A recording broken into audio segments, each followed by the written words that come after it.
Hello there, and welcome to the I Never Knew podcast, also known as Inc. This show dives into the life experiences of people who have been through it all and have come through the other side stronger, better, and triumphant. Each story is raw, authentic, and, at times, heartbreaking.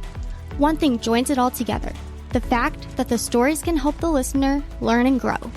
Hosted by life coach Maureen, she sits down each episode with a new guest who will empower the listener to set out on their self-discovery journey and start to heal. Now you'll be joined by Maureen and her special guest. Please enjoy the show.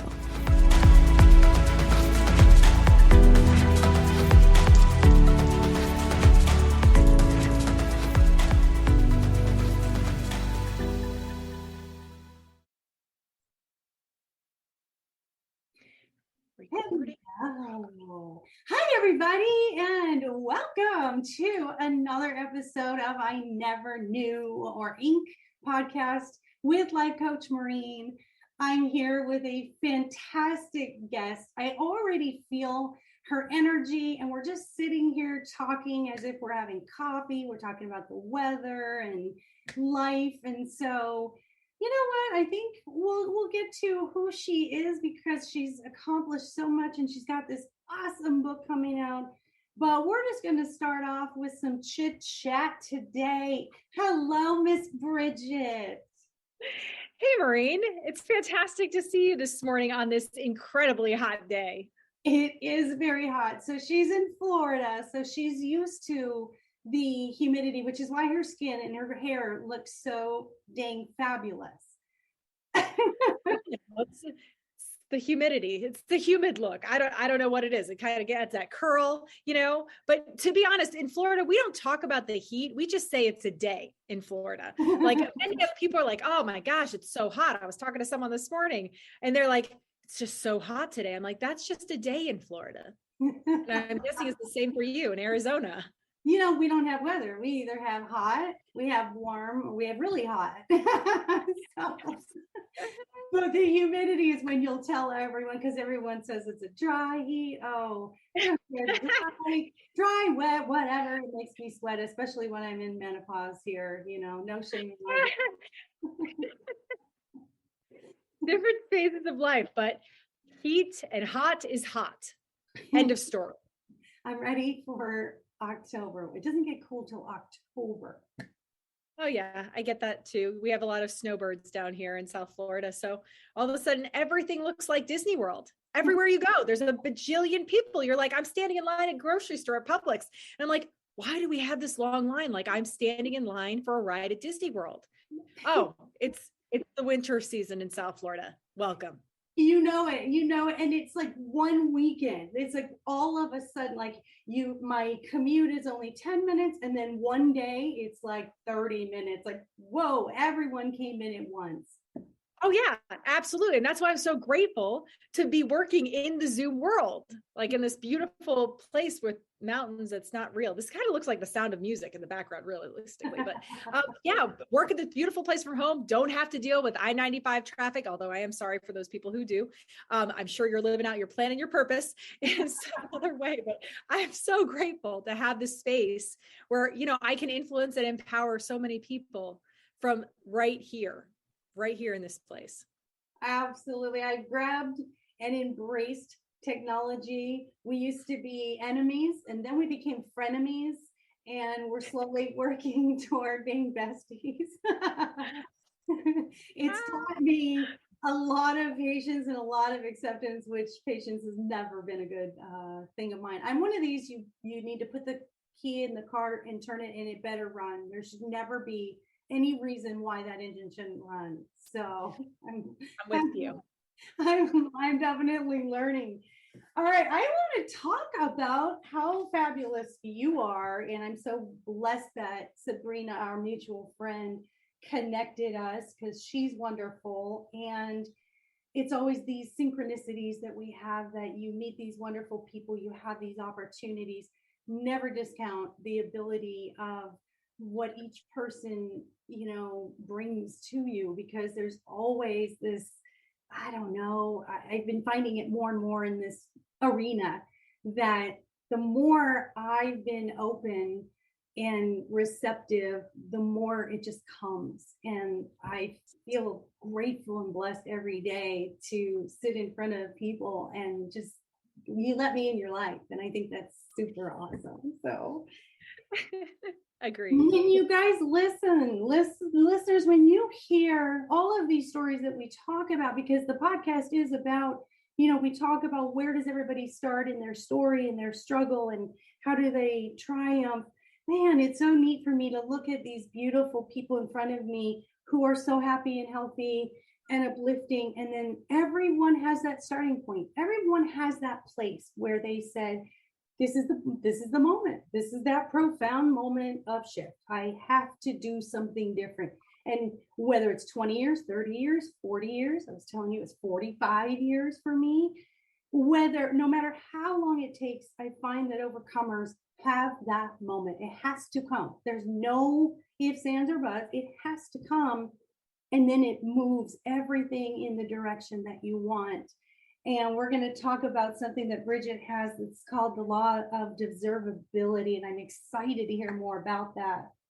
So Bridget, and is it Hom? Perfect. You said it perfectly. Yes. Perfect. I practiced. Bridget Hom is an emotional intelligence coach and founder of Bridge to Freedom Coaching. She helps entrepreneurs and leaders in their industry to partner with their future successful selves. Love that. Gain a romance with life and create empowered client interactions forever. Bridge to Freedom Coaching is all about creating powerful shifts in life, health, relationships, and business and sales through the Find Your Freedom programs and the law of deservability. Bridget offers free direction sessions for anyone who's ready to level up, and you can find her at bridgetofreedomcoaching.com or bridgethom.me to get directly on her calendar, and we'll post those in your episode description as well as when we post. It'll be right under your promo. So we always like to start with where was that profound moment? Where was that moment that something has to change? I'm in a place that doesn't feel authentically purposeful for me. So where did you start? That's a loaded question. Let's start with, well, the truth is, I was a stay-at-home mom for a long time, and I have a pretty eclectic background: ministry, journalism, little bits and pieces of business and entrepreneurship. But really, when my purpose found me was that when, we had this massive shift of, I say it's the reinvention evolution in 2020. And in 2020, I was moving into a small apartment with my 3 young boys. Virtual school was becoming a thing. And my job in the seniors industry was pretty much non-existent because you couldn't go near a senior at that time. And then I was on my way to getting Zoom divorced and living a life in recovery from addiction. And so that's where I was at in that moment where, most of us would be like, what is next right now? We're in our homes. I'm in my home with 3 boys, and I'm trying to figure out what my next move is. And to be quite honest, I'm like, do I become an Instacart shopper, or do I take my side hustle of coaching and make it into something more? And I really had no idea. And I just kind of offered up this little energy or prayer. And I'm just like, what next? What next? And I got the Zoom link in an email. And I said, what's a Zoom? We're meeting on Zoom. I meet clients all over on Zoom now, everywhere, but I had no idea. I go, what is a Zoom?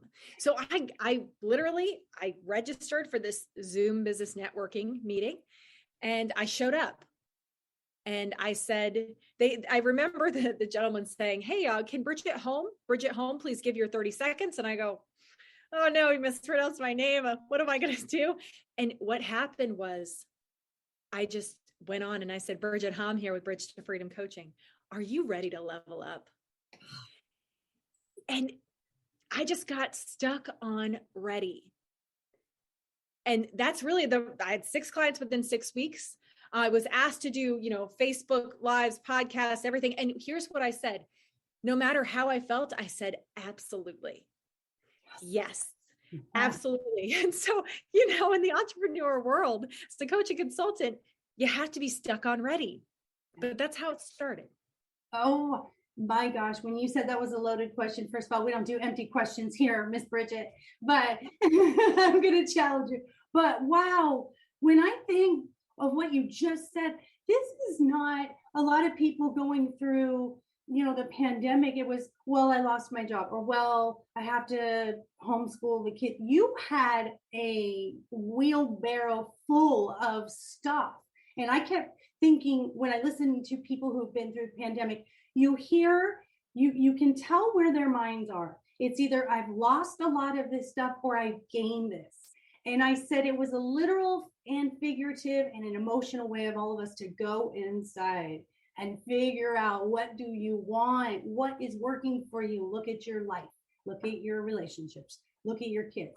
So were you in recovery, or were you recovering from, was your husband, you were going through this divorce? Tell me how you dealt with all of it at one time. One moment at a time. And I had to fire the what ifs. In my Find Your Freedom way of thinking, being, and doing, I talk all the time about who's on your mental team today. Because you're the CEO of your life. And for many of us, for some of us, we say God is our employer.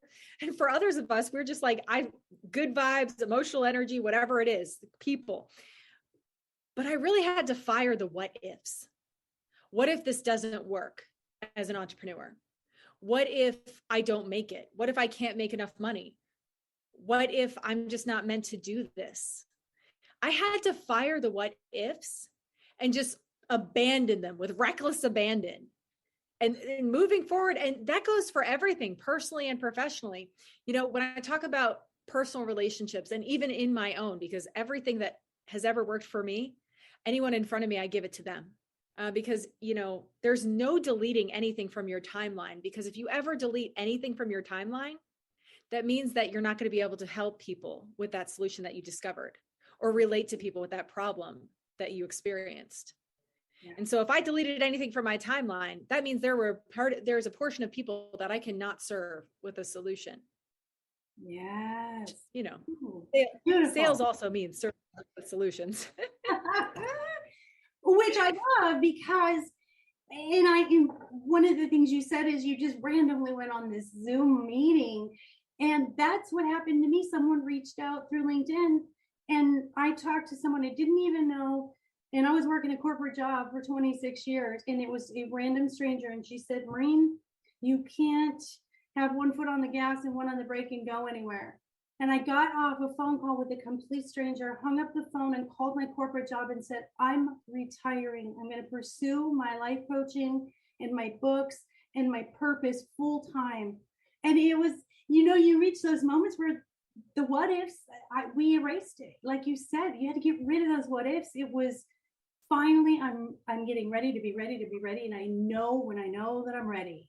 So I love that moment. And what I love about what you just said, sorry for jumping on, but I love what you said, because you just pressed down on the gas. You just pressed down on the gas, because the what ifs are holding onto that brake. I don't know about you, but when I was taught how to drive, it's like, my grandma did this. She put both foot down. You kill the car if you do that. And you will kill your drive to launch fully into successful entrepreneurship. You'll lose it. You'll kill that machine or that drive within you to make moves, because you have to launch into action. You can't stay in analysis paralysis. Yeah. You just got to press down on the gas. I love that. I love about what you just said. Well, and I'm not a salesy person. I don't know why. There's just something in me. I'm uncomfortable with sales, and I admire those who have that ability. You can tell you just have this it factor where you can sell everything, but you sell it from your heart. This is not just words. This is not, I'm trying to get something from you. So tell us really what works really best in entrepreneurship and sales. that has to be there in order for it to work? Great question. And I'm sure for some of you listening, let me just clear the air for a second. We are all in sales, all of us. And you are your number one customer. Yeah. What do you sell yourself on your reality, your relationships, and your life every single day based on what you believe you deserve. So I always say, when I meet with someone for the first time, like, what did you eat for breakfast this morning? You sold yourself on that. If you believe you're not in sales, well, think about that for a second. What did you sell yourself on today? How are you going to be? Who are you going to meet? What relationships you're going to be in? What business you're going to create? So when I talk about sales, first of all, it's always a perception shift. And you want to say sales is serving others with solutions. Always. I talk about branding. Branding programs your prospects. Business and people are synonymous. One of my life and business tips in the book coming out, Stuck on Ready, I'm so excited, is there is no such thing as acceptance or rejection in the world of business. There is only alignment. There's only alignment. They're all in alignment with your product, message, or service. They're in alignment with you. They're in alignment with everything about you, and it makes sense to them. Because one of the number one problems for entrepreneurs is that they get stuck in that conundrum of rejection or acceptance. Do they accept me or do they reject me? It has nothing to do with you. It has nothing to do with you. It's all about alignment. That's beautiful. That is beautiful. I've never thought of it that way. The acceptance is, oh, okay, I'm doing what I'm doing and I'm supposed to be doing it. The rejection is, are people going to really want this? Do people want what I have? But I love the alignment. The right people will come who are in alignment with what you need and what your purpose is. And I've always said, build it and they will come, Maureen. And I never worried about getting coaching clients because I never had a problem because the right ones always came and they were ready when they came. What a cool concept. There's no acceptance and no rejection. So I'm so fortunate to be talking to Bridget today because she's going to actually be finishing her book today and going to publish her. I mean, wow, to be a part of this momentous moment on this day is super exciting. So if you didn't hear what she said, everybody, she wrote, her book is called Stuck on Ready, Find Freedom in Entrepreneurship and Manifest the Law of Deservability. Now, I don't know about you guys. I need to know about this law of deservability. Let's hear all about this. I want to dig into the law of deservability. Well, most people, when you talk about, most people live under the influence of circumstances, environments, situations, etc., right? And so when we also look to outside influences as a solution, we're not harnessing our own power. And I talk about the term empowerment generator because you really must be able to create your own power within by owning your own mind. And many people don't understand what that means today because we have so many things pulling us in different directions. We go at such a fast pace that we never stop to actually truly develop who we're being. We have all these identity disruptors. We have all these things saying, oh yeah, you're worth it if, you're worthy if, and then we start to adopt these lies as our truth, right? These disloyalties to our most authentic self. We like to call that imposter syndrome. And so what I realized was the question that everyone really needs to ask themselves is, what do I believe I deserve? What do I believe I deserve in my business? Because what do I believe I deserve in my relationships? What do I believe deserve to experience? It's linked to deservability is the core of our identity. And everything is built upon our identity. And so I say that all the time. So the law of deservability in a nutshell is we create our reality and our relationships based on what we believe we deserve. And within the book, I talk about high deservability, low deservability, and the principles of practicing deservability. And people dream about this world after they're going to read this book, because deservability is just going to be everywhere. But once you really are able to own your authentic truth and change what you believe you deserve, you can access your limitless potential in any capacity in your life. Beautiful, beautiful. And it's that self-worth connection. What is my self-worth? Where do I get my self-worth? I saw a meme on Facebook, don't let anyone rent space in your head. And so that's part of that, and I think that really comes from, I'm in the process of, completing my diploma in modern applied psychology, and I've taken a lot of psychology courses. It just is so impactful, the history, our childhood, and our experiences of receiving that validation from the outside, that we carry forward, and it just stops us. And I think that really, that law of deservability is finally cutting that tie, cutting that chain from not worrying about getting that outside validation, whether it's social media, family. I think family's the hardest, is blood. I just feel like they molded us and we feel we owe them something, or we have time in people, we've invested time in relationships, we think, well, I got to stick it out no matter how they treat me. That's just how it is with them. So how do we improve that law of deservability? How do we let go of getting that validation from outside influences? Well, actually, one of the other life and business tips is self-validate your success. It's so important to know how to self-validate your success. Side note, when I was launching into entrepreneurship, I mean, first of all, we're in our own homes. We're not meeting with people. The only people we're meeting on are our Zoom boxes, right?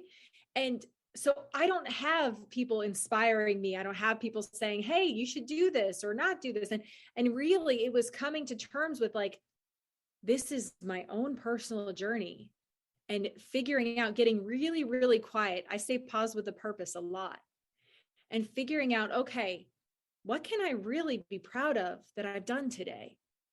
What is something that I'm absolutely, so proud of myself for doing today, for being today? Because it's twofold. You self-validate your success. And I always say, a lot of people that I've partnered with, I say, self-validate your success with a birthday candle in a mini cupcake or whatever, pizza, meatloaf. I don't know why I go to meatloaf. I've never cooked meatloaf before in my life, but put a candle in that and celebrate your success. Self-validate. Tell yourself what you're proud of. Because as an entrepreneur, you need to grow that muscle of self-validation. You've got to grow that muscle in order to be successful as an entrepreneur.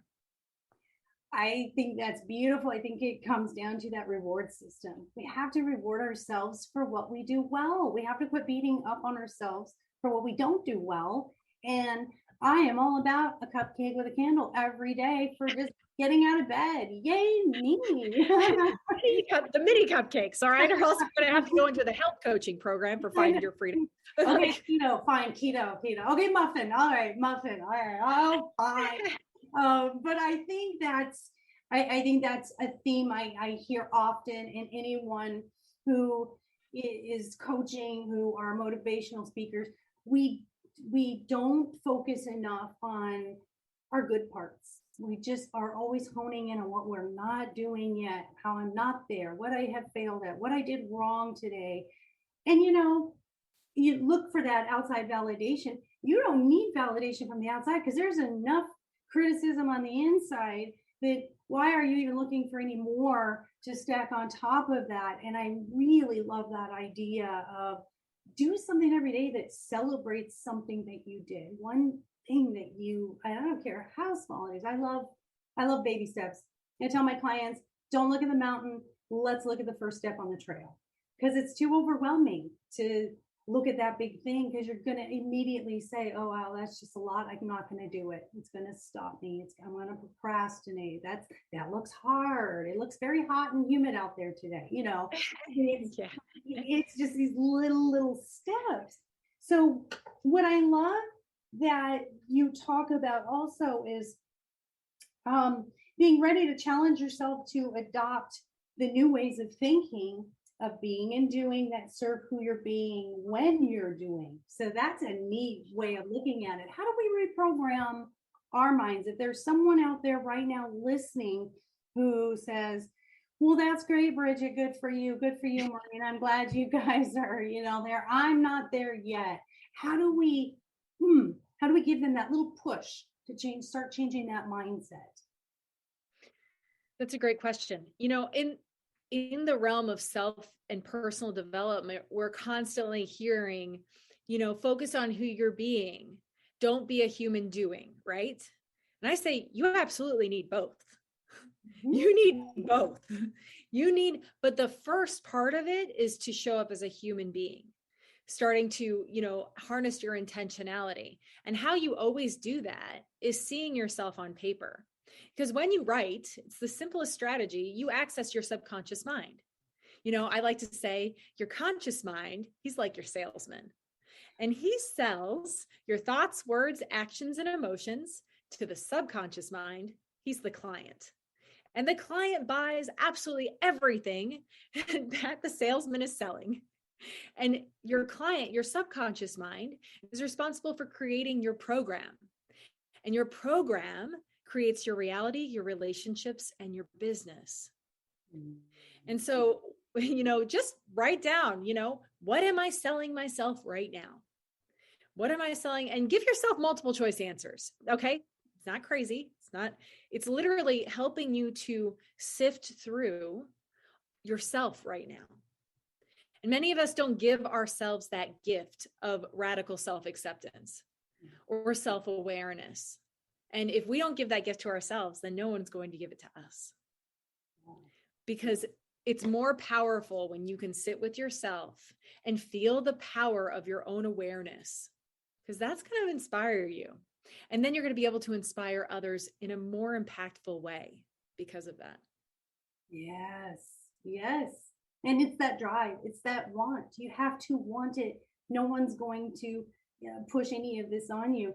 I have a lot of clients that come to me and they say, Maureen, I'm just stuck. I don't want to be in this job that I'm doing now, but I just don't know what I need to do. How do you help people find their niche and their purpose and their business? Like, where do they go from the very beginning to step one to find what they should do? Well, I say this in the book too. When you're talking to the person in front of you, always walk through the proverbial door that they opened for you. Don't assume or have expectations on them, but your number one expectation is that you show up well. And so walking through that proverbial door, and then I always have a question. And so anyone who gets on my calendar is going to hear this question. I say, I'm curious, when you thought about us meeting today, what was your thought? What was your thought? And because the brain always reveals what it was thinking about. And so that helps to give direction to the conversation. It helps for me to honor the intention of the person in front of me. And so that's what I would say about that. It's all about, I love to say this, how everyone knows that phrase, hurt people, right? I say empowered people, empower people. Yes. Woo! I love it. So true. And there's a power in empowering other people. And people don't understand how good that feels. I don't want to live a life by myself. I don't want to live, isolated in a cave in a city far away from people. Like, that's not fulfilling. And I think people forget how good it feels to help others. It is validating. It is purposeful. And when people say to me, I don't know what I want to do, I always say, I don't know is an answer. Because the I don't know means you have a fear of even exploring what that could be for you. So let's figure out what you're resisting. So it's really, people always think, I got to have these answers. You don't always have to have the answer. No answer, or I don't know, is an answer. But that's enough of an answer for us to say, let's dig deeper. Let's dig a little bit deeper. Is it that you don't think you have talents? Then I've seen this chart where this the niche comes from finding your purpose is, what are you passionate about? Where is your knowledge? And who do you want to help? And so usually right in the center is your purpose and your niche. And so it's easy. I love what you said, the writing down. That's why we talk about journaling, right? It gets it on black and white. It gets it out. It's a cleansing. That's a really good way, like you said, of that's your validation, is what's internal. No one's going to read that. That's for you. So how do we help people let go of the limiting beliefs and the things that they've been programmed all these years? How do they let go of it? What is a good way to, maybe a mantra or a reframing or an exercise that you suggest? Oh my gosh. Well, I have a ton of them. The first step is always awareness. Like you said, I don't know is the answer. And that's the first answer to the rest of the questions that you're going to ask yourself. So I always say, step into that self-awareness, step into figuring out what your destination is right now. If you look at your life, where you're at right now, where are you heading? And I use a really silly example. I say, if you're watching Netflix 4 hours a day, in 20 years, you're going to become a Netflix guru. You'll probably watch absolutely everything. You'll probably start selling people subscriptions, whether you're getting paid for it or not. You're probably going to gain about 15 to 20 pounds from sitting on the couch for that long, unless you're doing it on the treadmill. And you're probably going to end up working for Netflix. So it comes down to, okay, what are you selling yourself right now? And what is the destination you're going to end up at based on what you're selling yourself? Nice. I'm hearing, where is your energy focused? Yes. You want to hear that? Yes, absolutely. Your energy plus your intention. And when people say, I don't know, there is always an intention underneath that, but they just haven't uncovered it or revealed it to themselves yet. And that's why coaching is so powerful. That's why coaching is such a powerful tool to utilize for absolutely anyone, because everyone deserves to have that direction so that they're making empowered decisions to get to their desired destination. What do you think is the difference with today's energy with coaching versus the old sort of therapeutic, sit on the couch with the therapist? Why do you think it's so effective? Why do you think there are so many life coaches today, and why people are making such great strides in changing their lives through coaching? So there's a couple of things about that. The truth is that people more than ever are seeking empowerment. People more than ever are seeking to find answers about themselves, about the bigger whys. And they're seeking more than ever to find purpose. And the beauty and the effectiveness of coaching has to do with the action component of it. Now, I've had therapists. I absolutely adore the therapists that I have spoken with, and they have helped me in so many ways. And I think therapy is excellent.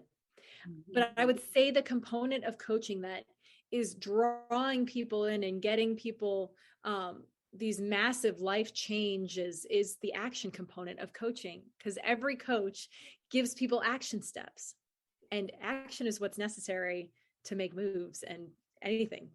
Yeah, you can think about something all day, but without the movement, you're still in the same place. Correct. Sorry. So my thought process on coaching, why coaching works, is that I don't feel that we're kind of stuck in the box.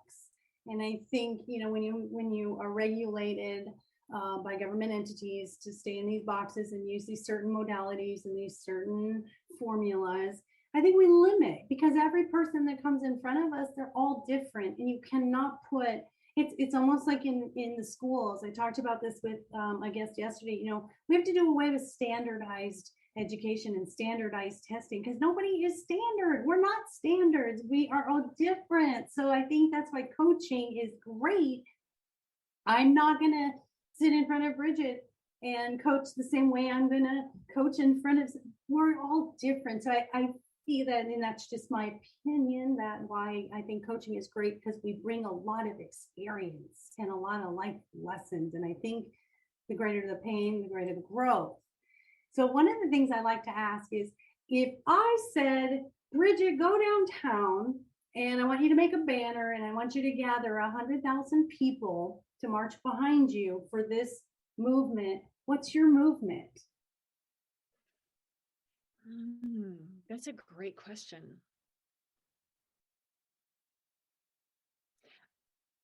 Probably something along the lines of embrace your deservability and launch into action. I love it. I love it. So I'm coming up to your group, I want to join your group. How do I embrace my deservability? What is this movement? What do we do? What do we do? Well, I have to say, from the perspective of someone that I worked with, they said, I feel like I met myself for the first time. And so it's finding who you are in order to find your true purpose. And that's kind of a step beneath the step. And so embracing your authentic self to launch into inspired action, to empower the person in front of you, is the complete goal in any situation. So I'd say, do you want to empower others? Do you want to be inspired? And do you want to know who you absolutely are and who you're created to be? Then join me. Let's walk together. Let's walk together and make this happen for you. That's that confidence. That's that self-confidence. With that deservability comes that confidence. And with confidence comes the deservability. It's so powerful. It is so fabulous. So I want to ask you, how are your boys doing in all of the changes? Are they back in school yet? And what do they think of mom's success? Oh, they think mom just talks to people all day. Mom just talks to people all day. So I'm always mom to them, no matter what. They're like, why are you wearing a blazer and you have no shoes on? That's my boys, right? So my boys are doing excellent. I lovingly call them my three savages, because anyone who has boys and three of the same of either sex or gender, man, it is a whole nother level. So it is all sports in our house. It is all barely like, please do your homework. It's an action household, and like, you have to go to the bathroom and the toilet, boys, like, we're not outside. Okay. We're not camping, but like, there are rules. So it's a whole nother level. And, I actually have a book recommendation. And this reminds me, I'm newly married again. I got remarried. I actually met him in Zoom Business Networking. I can't even make this up. And he is my number one support. My photo shoot, where you're going to see photos on the book and everything else, I did it with him. And I just made him wear different blazers, etc. And he was just so supportive.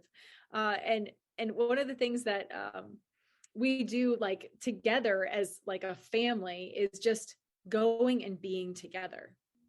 And I think, during something that really did come out in the 2020 is that people learned how to be together again. And I think that was why there was such an uprising of coaches. I think so many people wanted to embrace that sense of being and purpose again, because they had the time. And when life gives us a pause, we can pause with a purpose. And many people added so much more purpose to their family lives, to their relationships, and to themselves. Oh, I could not agree with you more. My grandchildren and my daughter came to live with me during the pandemic, and I have 3 grandchildren, and we would take walks at night with the dog, and there were these boxes by the mailboxes of, put something in, take something out. We would bring stuff. I put my book in there, and there were canned goods, and there were like little arts and crafts things for the kids. It was the neatest thing ever. It felt like we went back to Mayberry, because people were sitting in their front yards and were waving. People were riding bikes, and I almost missed when we went back to being busy again. I was like, God, I like the connections. I posted something. I have a Facebook group called Mindfulness and Positivity Seekers. And I posted, the things in life are not things. They're not. The things that you think make you happy are not things. It's time, memories. And COVID, I believe the pandemic made us just stop for a minute and say, if you didn't have your car, if you didn't have your job, if you didn't have the ability to go to a store, if you didn't have this, what do you have within your household?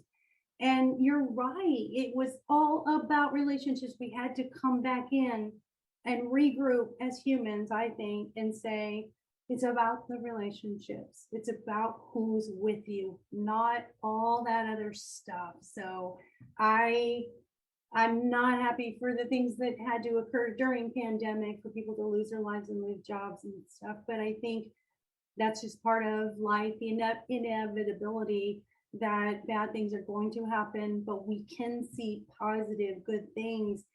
And I think looking at our mortality also, it says, how much time do I have left? I mean, I'm 52, so there's that half my life thing, God willing, I live to be 100, but you start thinking, I don't want to waste any more time, and none of our life is a waste, but in a way we start thinking that, right? Well, I agree with you completely. And I think, when I got into recovery in my early 20s, I learned very quickly something that would carry me through every single stage in life, no matter the success or the moments of failure, no matter the relationships that worked, the relationships that failed, no matter absolutely anything that I faced. And it was, I am valuable, look at who I am, not I am valuable, look at what I have. Yes. Yes. I have to thank my first mentor for that, because it truly is a phrase that you can sit and look at any circumstance, environments, and saying, you're not going to run me. I'm going to figure out, what is the opportunity within this obstacle. I'm going to be stuck on ready in my own life. And I will see that this life is an entire gift and I only get one shot at it. So what am I going to do with it? Yes. Being stuck on ready, no matter what presents for you. And I call that being either problem focused or solution minded. And that's you have to know and believe it's the giving up process that really stops us from the movement. So if you really say there's always a solution, maybe not all the solutions are preferable, but there is a solution for that. And that's one of the things I recognize working with those who have anxiety and depression and struggle. My son, he's 23. He's done such a great job. He has ADHD, and so teaching him these coping skills throughout his life, he's used these things to say, Mom, I tried to find a solution. Mom, I came up with this. Well, here's my plan B. And I'm so proud to see the product of how I've helped him.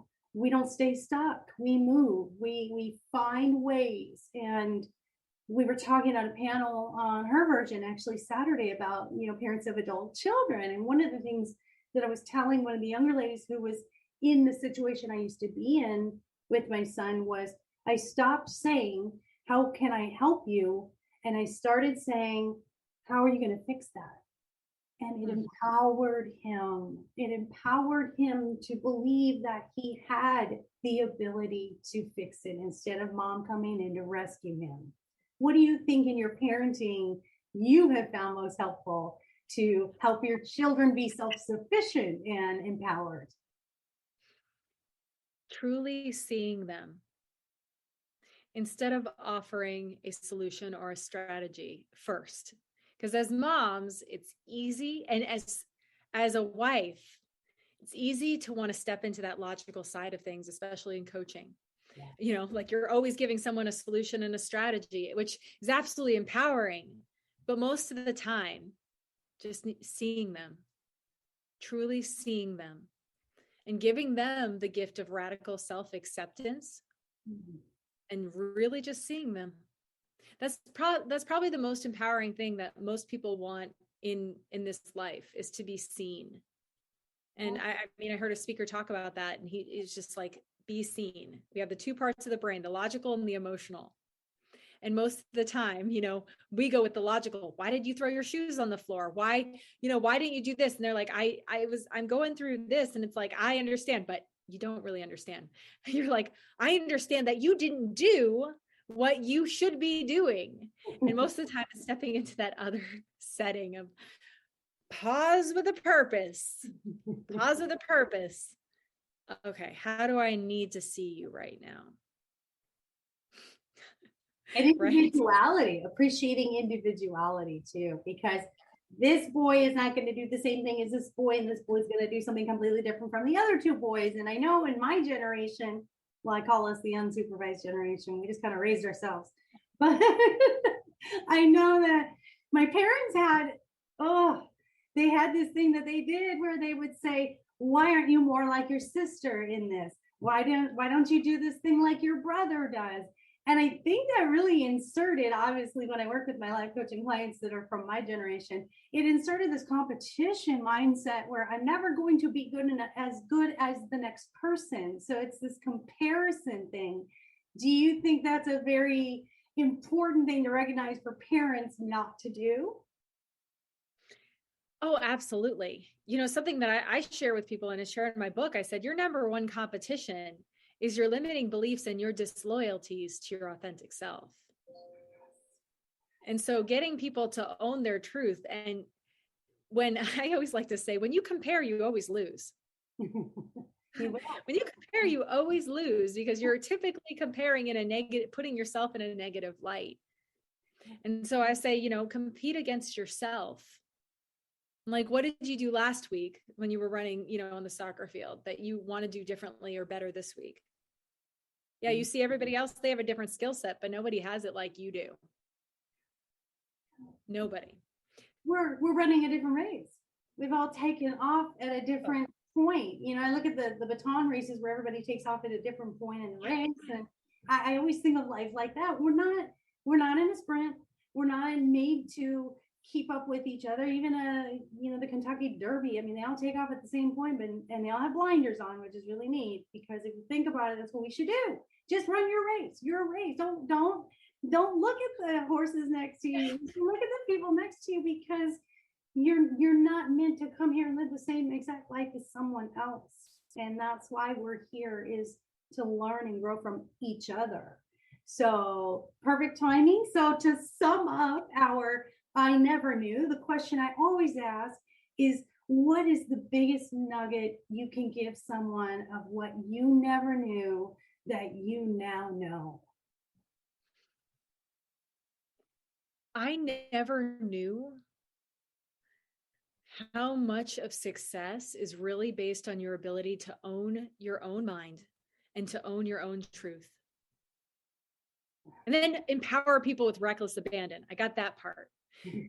But I never realized how capable we were of accessing our limitless potential within ourselves, and how much of that power is reliant upon our understanding, awarenesses, and abilities to launch into action based on owning our own mind and owning our own truth. So the old belief was success was a factor only if someone else gave that to me. Success was a factor. It was like, yeah, I would say that's pretty accurate. I'm thinking, I look up when I'm thinking like that. Yeah, I would say that success has to do with external things. But when I look at my own story, when I look at so many other extremely successful giants in business and life as well, I just see that it had nothing to do with anything external. It really, truly didn't. There were certain things that triggered them to ignite who they were inside, but that's all that they were. They were just triggers. Oh, yeah. Reminders of those old beliefs that didn't work anymore. I'm a big believer in, excuse me, I'm a big believer in vision, in future vision. And I've been saying since I started my life coaching, before I wrote books, before I did any podcast, before I did anything, and I just said, next stop, Oprah's couch.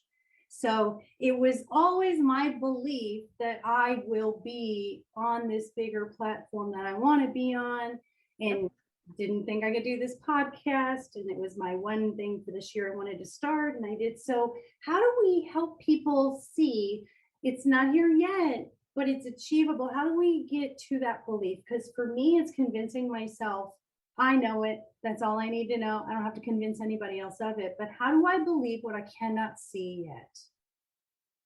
I'm going to give everyone a secret. The truth to reprogramming your mind is repetition and visualization. And most people say, yeah, I know that, Bridget, but how do I actually get to that destination? It's this simple. Write it down on a note card, where you want to be. And the more you repeat it, the more you see it, the more you will believe it. Because if your brain can conceive it and you believe it, you can achieve it. That's exactly what Napoleon Hill says in a book. He has a book out, Witting the Devil, as well as Think and Grow Rich. And he says that because that's the truth. So just looking at it, seeing it often, and empower and focus each and every day on empowering that person in front of you, adding value to their lives in some way. And if it can be with your product, message, or service, then even better.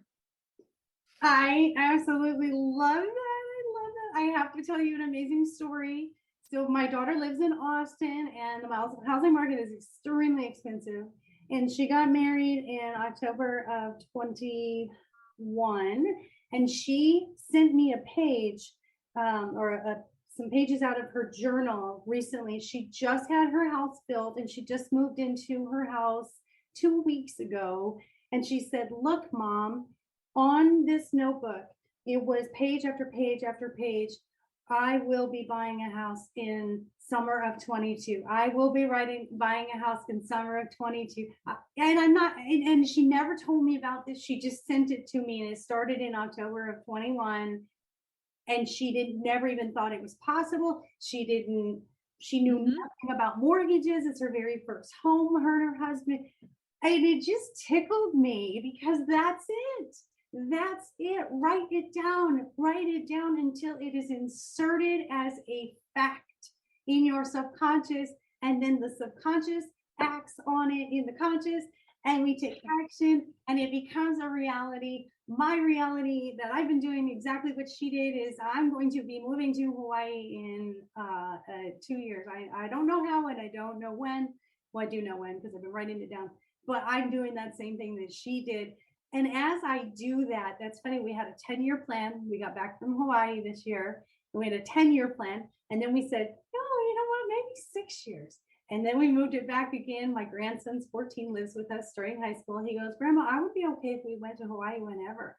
And I was like, okay, now we've moved it back. I have a realtor here, a realtor there. So isn't that neat how I love what you said. It can happen when you believe that it can happen. And if you don't see it yet, just keep believing that, the cooperative components of the universe and all those things are going to come into play. Get ready to be ready to be ready.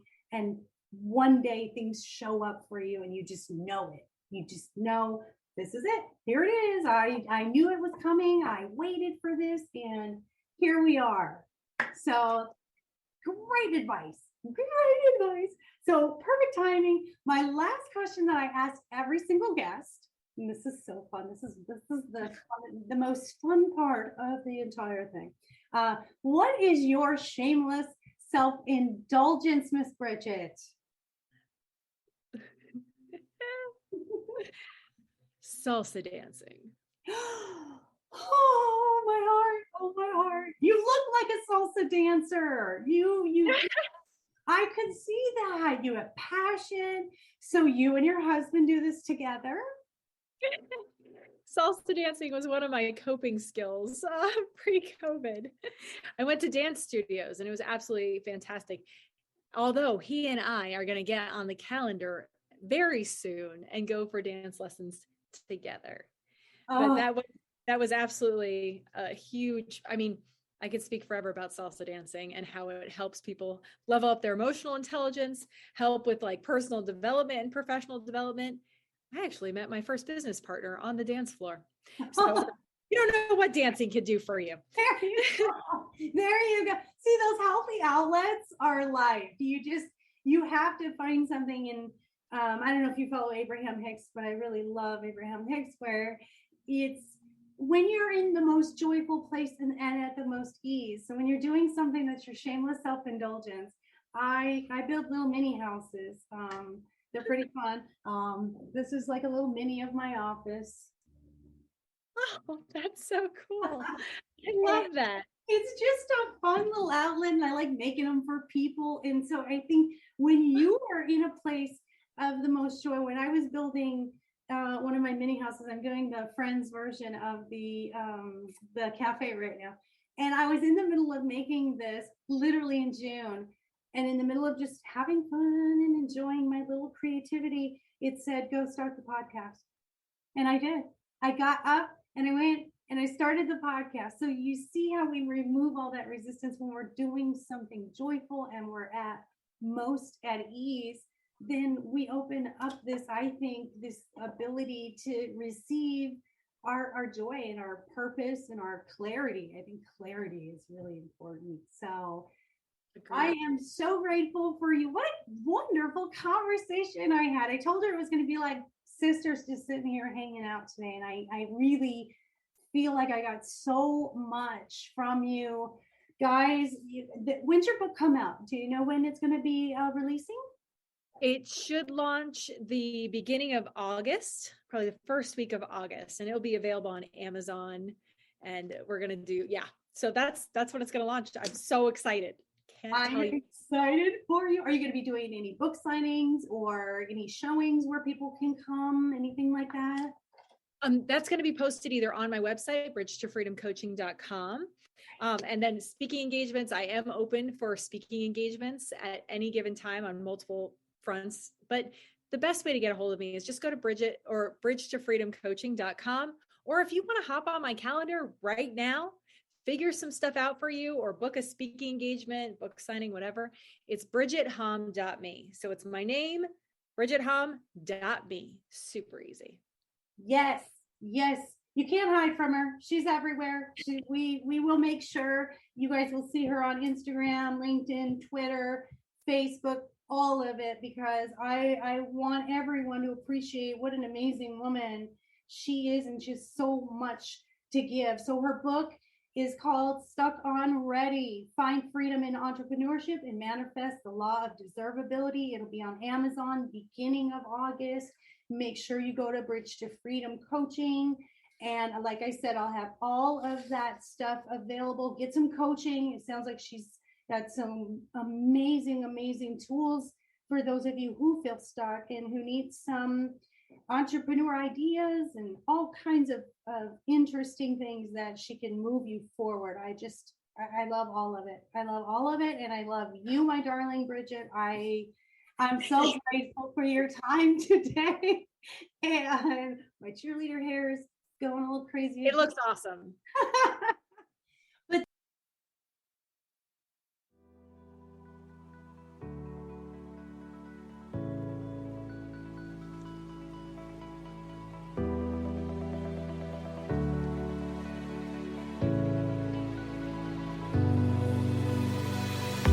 Thank you for tuning in to the I Never Knew podcast. If you found today's episode inspiring and educational, please be sure to follow, subscribe, and spread the word. The more people that join the Inc. community, the more it can develop and influence others as we work together for a healthier and brighter future. Until next time.